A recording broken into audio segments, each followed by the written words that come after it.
एक गांव में एक किसान अपनी पत्नी के साथ रहता था।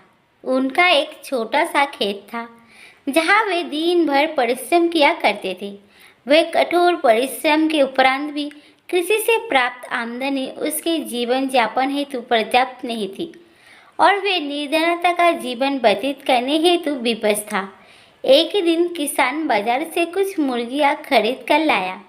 उसकी योजना था कि मुर्गियों के अंडे विक्रय कर अतिरिक्त धन उपार्जन करना। अब पत्नी के साथ मिलकर उसने घर के आंगन में एक छोटा सा दर निर्माण किया और मुर्गियों को उसमें रख दिया। भोर होने पर जब उन्होंने दरबे में झांक कर देखा तो आश्चर्यचकित रह गए। वहाँ अन्य अंडे के साथ एक सोने का अंडा भी पड़ा हुआ था। किसान उस सोने के अंडे को अच्छी कीमत पर जौहरी के पास बेच आया। किसान अपने जीवन से संतुष्ट था, किंतु उसकी पत्नी लोभी प्रकृति की थी। एक दिन वो किसान से बोली, आखिर कब तक हम रोज एक ही सोने का अंडा प्राप्त करते रहेंगे?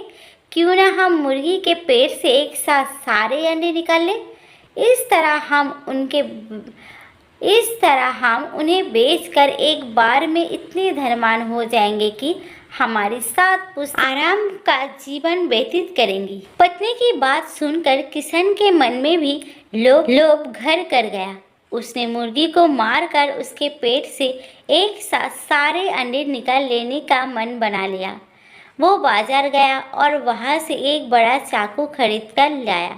फिर रात में अपनी पत्नी के साथ वो मुर्गियों के दरबे में गया और सोने का अंडे देने वाली मुर्गी को पकड़कर उसका पेट चीर दिया।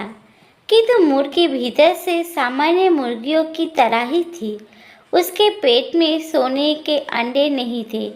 किसान और उसकी पत्नी अपनी गलती पर पछताने लगे। अधिक सोने के अंडे के लोभ में पड़कर वो रोज मिलने वाले एक सोने के अंडे से भी हाथ धो बैठे थे। दोस्तों, इस कहानी से हमें ये सीख मिलती है कि लालच बहुत बुरी बला है। धन्यवाद।